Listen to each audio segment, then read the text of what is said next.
So I've thought about 6 reasons why you might not be fixing yet, and 6 really inspiring examples that are really changing that reality. So the first problem is that stuff is just too cheap. It's really cheap to replace stuff. You know, you go around shops and stores now, you can find a kettle for $10, you can find a pair of shoes for $5. When stuff is that cheap, what's the true cost? What are we not paying for? There are more than 1 billion cell phones going to be sold this year, and the carbon footprint is equal to the size of a small country for just those cell phones, but we're not paying for it. And there's a charity called Restart Project based in the UK that's campaigning for systemic change, and I love this quote that they have, because everyone asks, like, when they're making choices, what to buy. What's the most environmentally friendly, this or that? What's the most environmentally friendly smartphone? It's the one you have. Second reason that people aren't repairing things, well, companies don't want you to.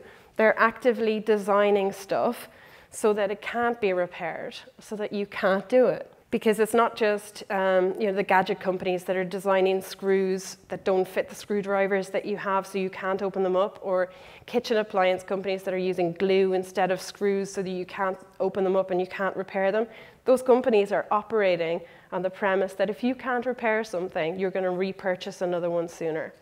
So the third reason is pretty basic. We love new stuff. We just like buying new stuff, and there's lots of cool stuff coming out all the time.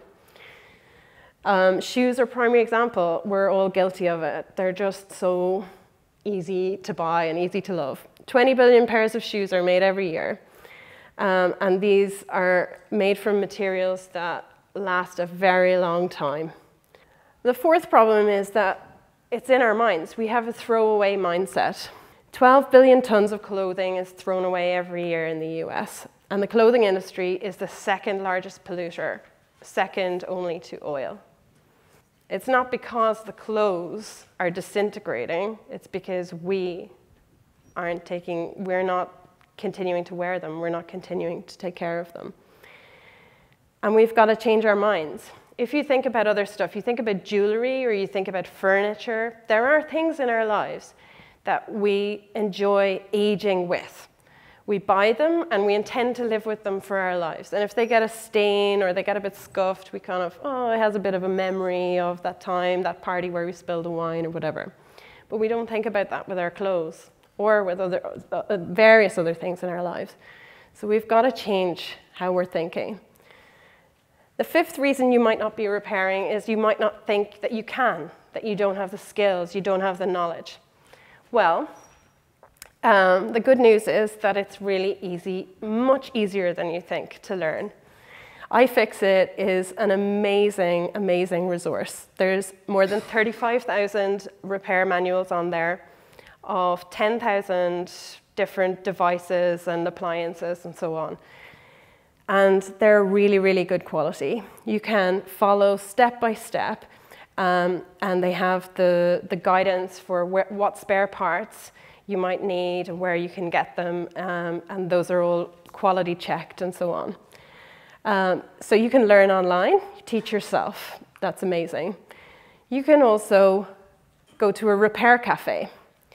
So I don't know if you heard of these, but they're grassroots voluntary community events where people that have the skills, because in every community there's people there who are tinkerers, who are retired engineers, who are teachers, who used to work in electronics, whatever it is. There are people with the skills and they want to share them.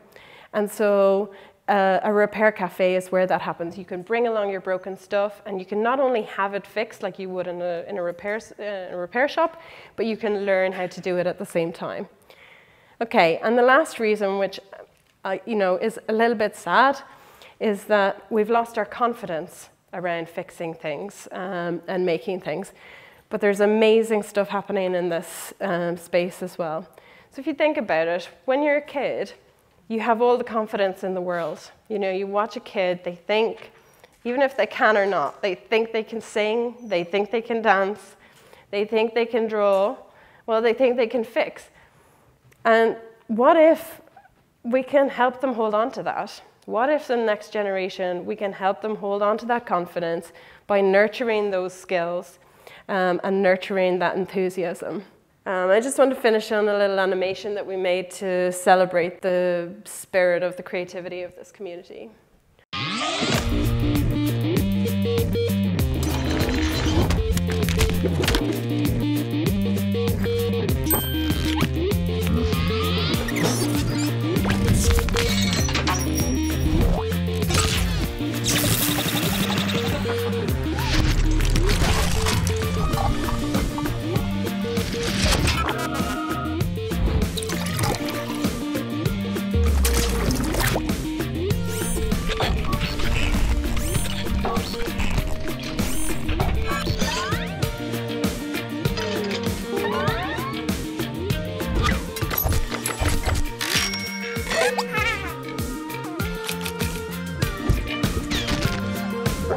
Untitled